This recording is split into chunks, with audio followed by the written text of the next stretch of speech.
Hi everyone, this is my reflection on Web 2.0.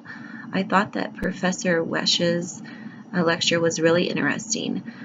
I learned how all the social networking sites tied together. I had always thought of them more as independent, and his graphic really showed me how they all support each other and it kind of goes in a big loop. I like how he said that it links people in ways we haven't before and will continue in ways we can't predict in the future. I was surprised at how much YouTube has changed in the 10 years since he's given that lecture. He talked about how there were hundreds of likes and that was pretty common, and now people make livings with millions of likes from their subscribers. I thought overall his message was really hopeful. He did talk about some of the negative aspects, but the positives seem to outweigh them, and I think in teaching it's very similar. You're always going to have children that have situations that break your heart or that are hard to reach, but when you're able to help them or reach them and see them grow, it's very rewarding. I listened to a podcast about narwhals.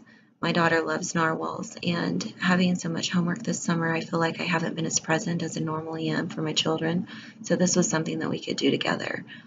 Fun facts about narwhals. Ivan the Terrible had a staff made of narwhal tooth.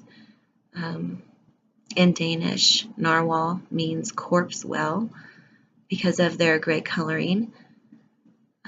Researchers believe that narwhals have an ape-like intelligence, and also they pass their culture down from one generation to the next, which I found fascinating.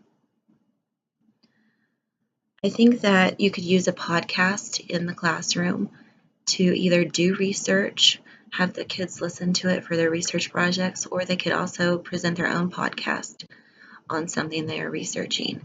I know we used Facebook this year in the classroom that I was in to communicate with parents and post pictures of projects we were doing or update them on upcoming events and let them know in general what the kids were learning. We also used YouTube for educational videos and songs.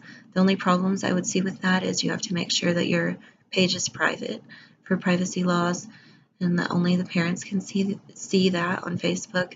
And then on YouTube, make sure that you've, if you're pulling up a video to watch, that you've checked it before and it's not an unclean version or a parody of something that you were actually trying to pull up. The cloud-based bookmarking tool that I used was Reddit, and I also used RedHub version 2.